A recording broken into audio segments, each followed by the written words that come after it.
মহারাজ, এত গভীর রাতে জঙ্গলে দাঁড়িয়ে আপনি কার জন্য অপেক্ষা করছেন মহারাজ? সেটা একটু পরেই জানতে পারবে।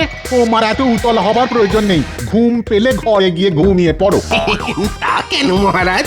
আমার জ্ঞান পিপাসু হৃদয় শুধু ওই একটু আপনার অপেক্ষার কারণ জানতে চাইছিল আর কি।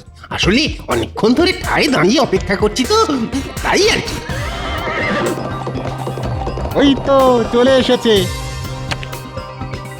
চোখ মুখ তো কালো চাদরে ঢাকা, তা আপনি কে মশাই? প্রণাম বর্ধমান নরেশ। হ্যাঁ, কৃষ্ণনগরের মন্ত্রী। ঠিক আছে ঠিক আছে, শোনো কৃষ্ণনগরের মন্ত্রী, আমি জানি তোমার বহুদিনের ইচ্ছে কৃষ্ণনগর রাজ্যের রাজা হওয়া, তাই তো? হ্যাঁ, কি আর করব বলুন, আমার সেই গুপ্ত ইচ্ছে সুপ্তই রয়ে গেল, কোনোদিন পূরণ হলো না। নবাব খাম্বাজরাজ কেউই কোনোদিন আমার মনের ইচ্ছে পূরণ করতে সাহায্য করলো না, তাই আপনার কাছে আসা। খালি হাতে বসে থাকলে সেই গুপ্ত ইচ্ছে শুধু সুপ্তই থাকবে না, কদিন পরে লুপ্ত হয়ে যাবে। শোনো কৃষ্ণনগরের মন্ত্রী, তোমার মতো আমারও বহুদিনের ইচ্ছে ওই সোনার রাজ্য কৃষ্ণনগরকে নিজের হাতে পাওয়া, কিন্তু কিছুতেই হচ্ছে না। তাই আমি একটা পরিকল্পনা করেছি। কি পরিকল্পনা? পরিকল্পনা ঠিক মতো খাটাতে পারলে ওই কৃষ্ণনগর হাতে পাবো, সেটা হবে আমার একটা অঙ্গরাজ্য। কি পরিকল্পনা বলুন বর্ধমান রাজ। শোনো, কৃষ্ণনগর রাজ্যকে বাগাতে গেলে তোমাদের দুটো পথের কাঁটাকে সরাতে হবে। কাকে কাকে বর্ধমান রাজ? দুজন তীক্ষ্ণ ক্ষুরধারী বুদ্ধিমান ব্যক্তি। শোনো শোনো, তুমি কালকে আপনি কোনো চিন্তা করবেন না, এই সব কাজে বিশাল পটু, যাকে বলে বড় খেলোয়াড়। ঠিক আছে, তুমি তোমার দাবার চাল দিতে থাকো, তারপর সুযোগ বুঝে আমিও মক্ষম চালটা দিচ্ছি। ঠিক আছে ঠিক আছে, আপনি আপনার কাজ শুরু করে দিন, আমিও কালকে রাজসভায় গিয়ে আমার কাজ শুরু করে দেব।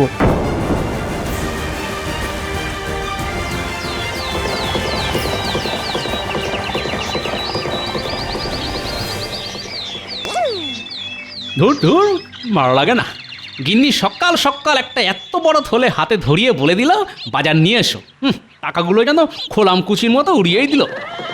এই সকাল সকাল এটা কেনে বাবা, ঘোড়া ছুটি আসছে। চেহারার গঠন কাঠামো তো একটা মন্ত্রীমশাইয়ের মতো মনে হচ্ছে।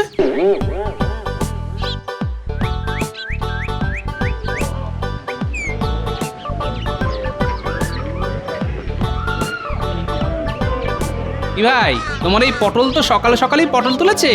আর কি করবো বলো তো গোপাল দাদা, দিনকাল তো খুব খারাপ, বাজারে একদম টাটকা সবজির আমদানি কমে গেছে গো। ঠিক আছে, বেছে বেছে একশের আধমরা পটল দাও দেখি। নেই মামার চেয়ে কানা মামাই ভালো, মরা পটলের চেয়ে আধমরা ভালো। তা কত দাম হলো? গোপাল দাদা গো, মাত্র 2 টাকা। হ্যাঁ, সে কি, এই টেসে যাওয়া পটল 2 টাকা? না না, অত দাম দিতে পারবো না, 1 টাকা দিচ্ছি। কি আর বলবো বলো, সকাল সকাল বউনি হয়নি তো। দাও দাও, 1 টাকাই দাও।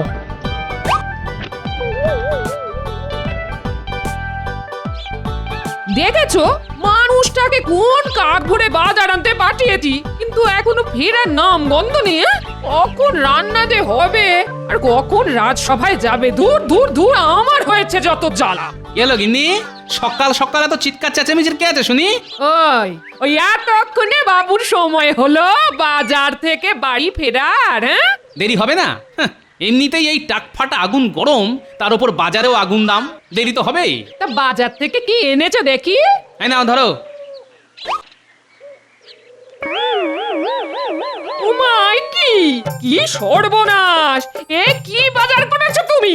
কেন, কি আবার হলো? তুমি যা যা আনতে বলেছিলে তাই তাই এনেছি। আলু, পটল, লঙ্কা। পচা আলু, মোড়া পটল আর শুকনো লঙ্কা। মস্করা হচ্ছে নাকি আমার সঙ্গে? মস্করা? এইসব এইসব গরু ছাগলের খাবার তুমি সংসারের জন্য এনেছো? কি আর করবো বলো গিন্নি, বাজারে সবকিছুর যে আগুন দাম, তোমাকে এই দিয়েই রান্না করতে হবে, বুঝলে? বাবু আবার রাজসভায় চাকরি করে, তাতেই এই অবস্থা। যদি অন্য কিছু করতো তাহলে তো মনে হয় খেতেই পেতাম না। ধুর তোর। অত কথা না বাড়িয়ে তাড়াতাড়ি কিছু একটা রান্না করো, আমি স্নানে গেলাম।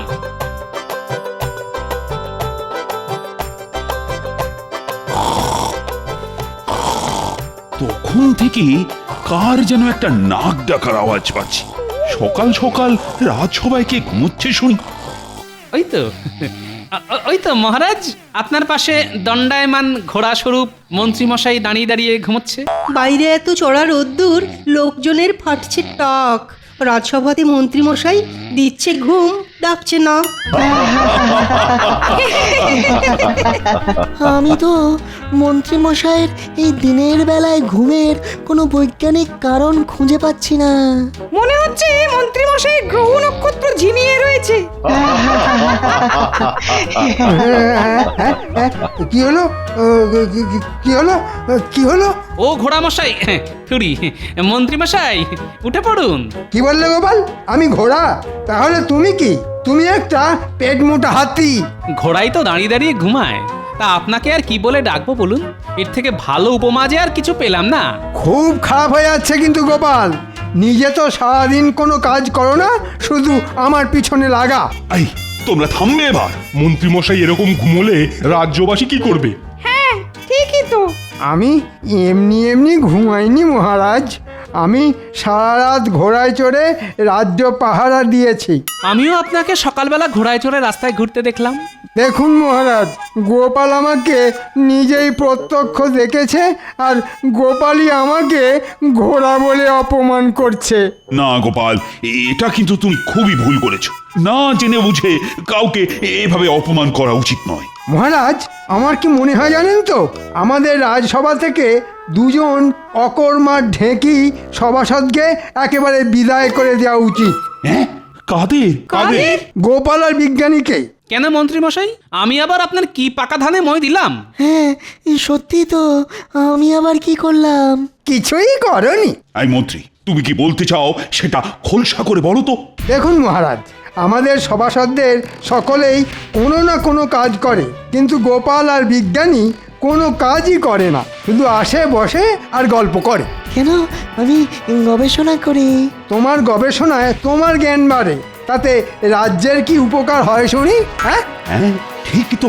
মহারাজ, আমি তো যে কোনো বিপদ এলেই তাতে ঝাঁপিয়ে পড়ি, রাজ্যকে বাঁচাই। সেসব অতীতে যা যা করেছো সব ভুলে যাও। ভবিষ্যতে কি উপকার করবে তার কি ভরসা আছে? তা বলে রাজসভা থেকে তাড়ানোর কি যুক্তি?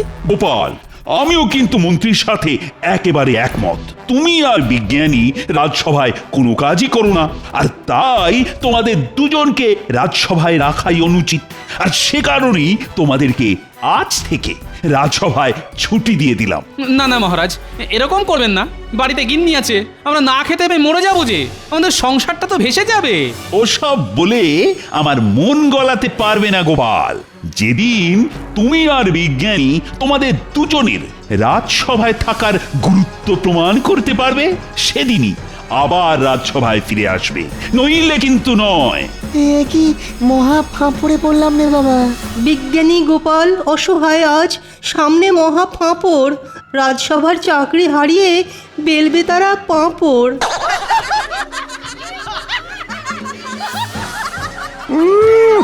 এমন পেঁচ দিয়েছি, একেবারে সব দিশাহারা হয়ে গেছে।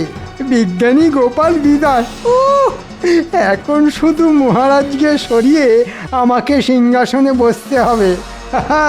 বাবা, আমি হলাম মন্ত্রী, সব সভাসদদের মধ্যমণি আমি ষড়যন্ত্রী। আজকের মতো রাজসভা তাহলে এখানেই সমাপ্তি ঘোষণা করা হলো। এটা কিন্তু খুব খারাপ হলো মন্ত্রীমশাই। আমি যথেষ্ট সততার সাথে রাজসভার দায়িত্ব পালন করি, কিন্তু আপনি আজ আমাকে মহারাজের কাছে ছোট করলেন। আমি আর বলার কে গোপাল, সবই ওপরওয়ালার ইচ্ছে। জয় ঠাকুর, জয় ঠাকুর। গোপাল, আমার মনে হয় এ রাজ্যে বসে আর গবেষণা করা হলো না। কত কিছু ভেবেছিলাম, কিন্তু সব জলে চলে গেল গোপাল। চলে আসুন বিজ্ঞানী, বেশি কথা বাড়িয়ে লাভ নেই। ভাগ্যে থাকলে আমরা নিশ্চয়ই আবার সসম্মানে রাজসভায় ফিরে আসতে পারবো। হ্যাঁ, চলো চলো গোপাল, চলো।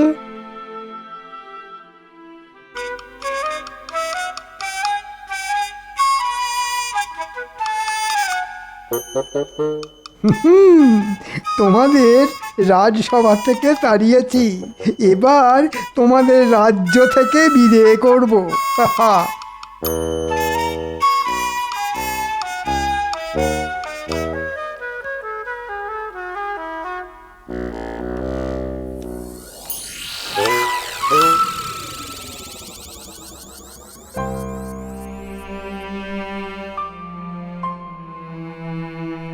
বলি তোমার কি হলো? সেই রাজসভা থেকে এসে বসে আছো তো বসেই আছো, ওঠবার নাম গন্ধ নেই। আর কি বলবো বলো গিন্নি, এখন থেকে তো বসেই থাকতে হবে। বসে থাকতে হবে মানে? রাজসভার চাকরিটা চলে গেছে গিন্নি। তোমার মাথাটা কি একেবারে খারাপ হয়ে গেছে নাকি? না গো না, মাথা আমার খারাপ হয়নি, যা বলছি সত্যি বলছি। আমার আর চাকরি নেই গিন্নি, যে কটা জমানো টাকা পয়সা আছে সব মনে হচ্ছে এবার ভেঙে খেতে হবে। দূর দূর দূর, কি যে সংশয় এসে পড়েছি আমার কপাল জানে। আজকে আমাকে এই দিনও দেখতে হলো।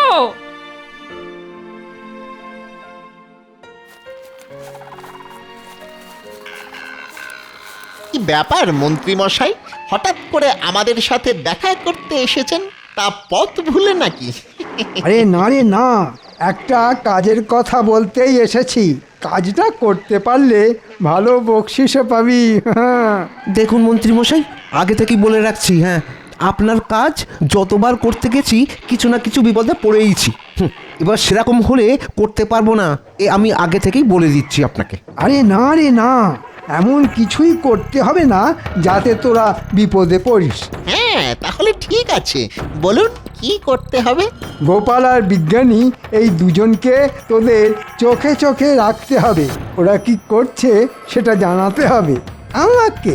আচ্ছা মন্ত্রীমশাই, কাজ হয়ে যাবে। এবার এবার আমাদের ওই বকশিসটা। আরে বাবা, পাবি পাবি, সময় হলে ঠিক পাবি। যা এখন চটপট কাজে লেগে পড়। ধুর, এইভাবে কাজ করতে ভালো লাগে বল বটা? হ্যাঁ, ঠিক বলেছিস। আগে থেকে কিছু হাতে গরম টাকা পয়সা পেলে না হয় কাজ করে একটা মজা পেতাম।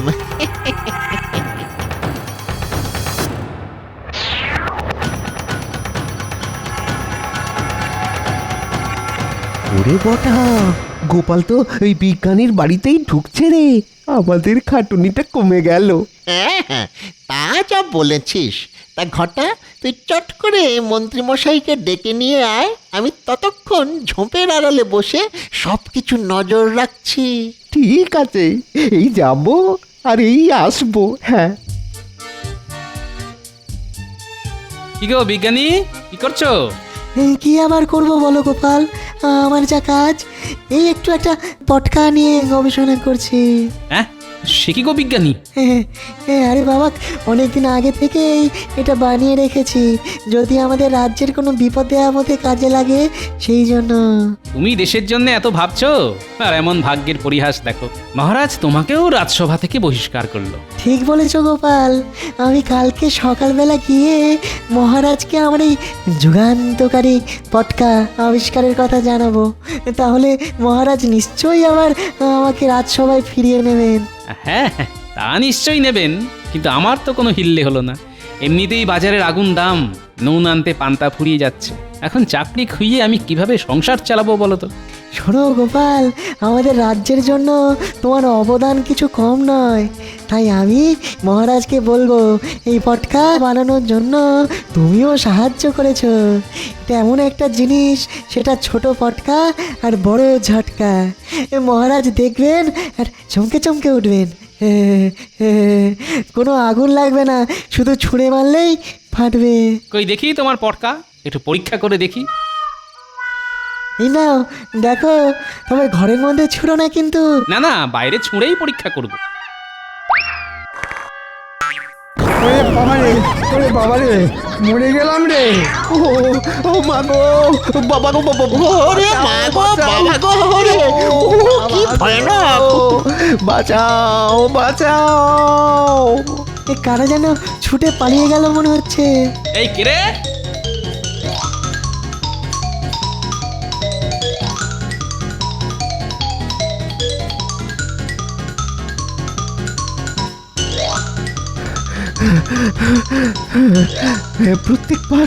প্রত্যেকবার আপনার সাথে এসে কোনো না কোনো বিপদে পড়েই যাই। ঠিক আছে ঠিক আছে, তোরা বাড়িতে যা। এবার গোপাল আর বিজ্ঞানী যা ব্যবস্থা করার আমি করব। যা বাড়িতে যা।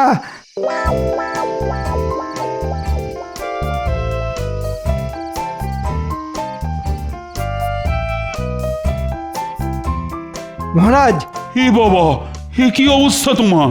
আর বলবেন না, সবই গোপালের কীর্তি। তাড়াতাড়ি সৈন্য সামন্ত নিয়ে বিজ্ঞানীর বাড়িতে চলুন, নইলে এর থেকে ভয়ঙ্কর অবস্থা আপনারও হতে চলেছে। কি বলতে চাইছো কি মন্ত্রী? জানেন মহারাজ, আপনি বিজ্ঞানী আর গোপালকে রাজসভা থেকে তাড়িয়ে দিয়েছেন বলে না, গোপাল আর বিজ্ঞানী পরিকল্পনা করে রাজবাড়ি রাজসভা সব উড়িয়ে দিতে চাইছেন। কি বলছো কি মন্ত্রী? চলো তো, প্রহরী। বলুন মহারাজ। চলো এক্ষুনি চলো, তোমাকে আমার সাথে বিজ্ঞানীর বাড়িতে যেতে হবে। যথা আজ্ঞা মহারাজ। তাহলে বিজ্ঞানী, কালকে এই পটকা নিয়ে রাজসভায় যাব। না, রাজসভায় ফিরে আসার স্বাদ আর কোনোদিনও পূর্ণ হবে না গোপাল। তুমি কি ভেবেছো তুমি আর বিজ্ঞানী রাজসভা উড়িয়ে দেবে? হ্যাঁ, সে স্বপ্ন কোনোদিনও পূর্ণ হবে না গোপাল। এ কি মহারাজ, মন্ত্রীমশাই আপনারা এখন? কেন, তোমাদের গোপন পরিকল্পনা ধরে ফেলায় খুব চমকে গেছে মনে হচ্ছে। কি যাতা বলছেন মন্ত্রীমশাই? বিজ্ঞানী তো ভেবেছিল এই ছোট ছোট পটকাগুলি মহারাজকে দেখাবেন, তাহলে আমাদের রাজ্যের সুরক্ষায় অনেক সুবিধে হবে। হ্যাঁ মহারাজ, আজ সকালে মন্ত্রীমশাই বলেছিলেন না যে আমি কিছুই করি না, কিন্তু সেটা একদম ভুল কথা মহারাজ। আমি এই ছোট পটকা আবিষ্কার করেছি যাতে খুব সহজেই বড় সেনাবাহিনীকে আটকে রাখা সম্ভব। হ্যাঁ, ওসব কথা বলে মহারাজকে বোকা বানাতে পারবে না বিজ্ঞানী। আমি খুব ভালো করে বুঝতে পারছি, গোপাল আর বিজ্ঞানী মিলে অনেক বড় ষড়যন্ত্র করেছো। বিশ্বাস করুন মহারাজ, আমি আপনার নুন খেয়েছি। আমি কোনোদিনও আপনার কোনো সর্বনাশের কথা ভাবতেই পারি না, বিশ্বাস করুন। চুপ! তোমাদের হাড়ে হাড়ে চেনা হয়ে গেছে আমার। আজ এক্ষুনি তোমরা পোঁটলা পুঁটলি গুটিয়ে রাজ্য থেকে বেরিয়ে যাও, আর কোনোদিনও যদি রাজ্যে ফিরে আসো তাহলে তোমাদের দুজনকেই আমি শুলে চড়াবো। কথাটা মনে থাকে যেন। হ্যাঁ, ও গোপাল, এবার কি হবে? সবই ভাগ্যের পরিহাস বিজ্ঞানী, ভাগ্যের পরিহাস। যে মহারাজ একদিন আমার গলায় মুক্তোর মালা পরিয়ে দিয়েছিলেন, তিনি আজ আমাকে রাজ্য থেকে তাড়িয়ে দিচ্ছেন। সেই গোপাল, এবার তুমি কি করবে? তোমার তো সংসার আছে।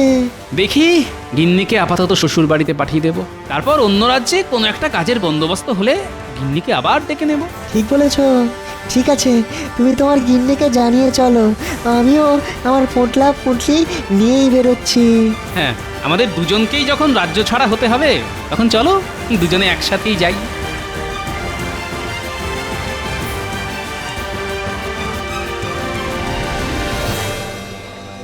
আর বেশি পথ নয় বিজ্ঞানী, এই গুহার রাস্তা পেরোলেই আমরা কৃষ্ণনগর রাজ্যের পশ্চিম সীমানা পেরোবো। ও ও, সেই তখন থেকে হেঁটেই চলেছি, পাটা যেন আর চলছে না। একটু কথা বসে বিশ্রাম নিলে হয় না গোপাল? চলো তাহলে ওই গুহার ভিতরেই না হয় রাতটা কাটিয়ে দিই, তারপর কালকে ভোর হতে না হতেই অজানার উদ্দেশ্যে আবার বেরিয়ে পড়বো। হ্যাঁ হ্যাঁ, তাই চলো।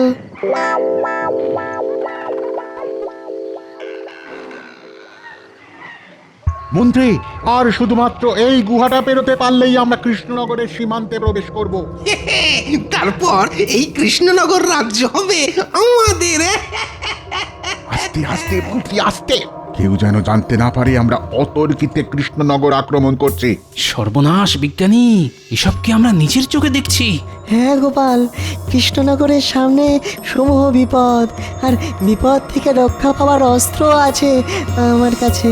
হ্যাঁ সত্যি বিজ্ঞানী? হ্যাঁ গোপাল, তবে এই দেখো তার খেলা। পালাও পালাও পালাও পালাও, শিগগির পালাও দেখি সব বোমা ছুটছে কেন? মহারাজ, ভালো কথা বলছি, ফিরে চলুন। আমরা অন্য কোনো সময় আবার কৃষ্ণনগর আক্রমণ করবো খন। এখন কেটে পড়ুন, পালাও। আচ্ছা বিজ্ঞানী, তোমার আবিষ্কারের একটা উড়ন্ত জুতো ছিল না, সেটা সাথে এনেছো? হ্যাঁ এনেছি তো, এই নাও। বিজ্ঞানী, তুমি মহারাজের কাছে চলো, আমিও ওই ব্যাটা দুটোকে তুলে নিয়ে যাচ্ছি।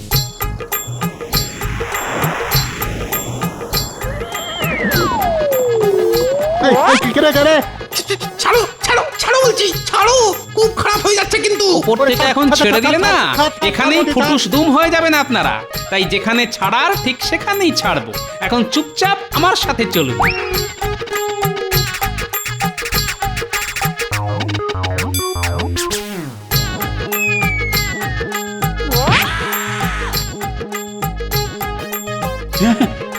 গোপাল, এখানে উড়ে উড়ে আপনার অগোচরে এই বর্ধমান রাজা, মন্ত্রী আর সেনাদল সবাই মিলে আমাদের রাজ্য আক্রমণ করে। তখন আমি আর গোপাল মিলে আমার বানানো বোমা দিয়ে ওদের আক্রমণ ঠেকাই। সব সেনারা পালিয়েছে, শুধু এদেরকে ধরে এনেছে গোপাল। হ্যাঁ, আমার মাতৃভূমি বলে কথা। তা রাজ্য যখন বিপদে, তখন তাকে না রক্ষা করে কি করে যাই বলুন তো মহারাজ? সব সব হয়েছে ওই মন্ত্রীটার জন্যে। ও বললো ঠিক কায়দা করে গোপাল আর বিজ্ঞানীকে কৃষ্ণনগর রাজ্য থেকে সরিয়ে ফেলবে, আর রাজ্য হাতাবো আমরা। সব পরিকল্পনায় জল ঢেলে দিল। মন্ত্রীর এত বড় সাহস! দেখলেন মহারাজ, আমরা নির্দোষ, শুধু শুধু আমাদের ফাঁসানো হয়েছে। আজ আমি মন্ত্রীকে ছাড়বো না, বেটাকে মেরেই ফেলবো। প্রহরী, তুমি এই বর্ধমান রাজার মন্ত্রীকে বেঁধে রাখো, আর মন্ত্রীকে আজ আমি উচিত শিক্ষা দেব। আর গোপাল, বিজ্ঞানী, তোমরা আমায় ক্ষমা করো। ভুল বুঝে আমি তোমাদেরকে অনেক কথা বলেছি, কিছু মনে করো না যেন। আজকে থেকে তোমরা আবার সসম্মানে রাজসভায় আসবে। তোমাদের এই উপকার আমি কোনোদিনও ভুলবো না। সবই মহারাজ বিজ্ঞানীর আবিষ্কার করা ছোট পটকার বড় ঝটকার কামাল। আর এখন আমি মন্ত্রীকে একটা ঝটকা দেব। দাঁড়াও মন্ত্রী, দাঁড়াও বলছি, দাঁড়াবে মন্ত্রী। ভুলে গেছে মহারাজ।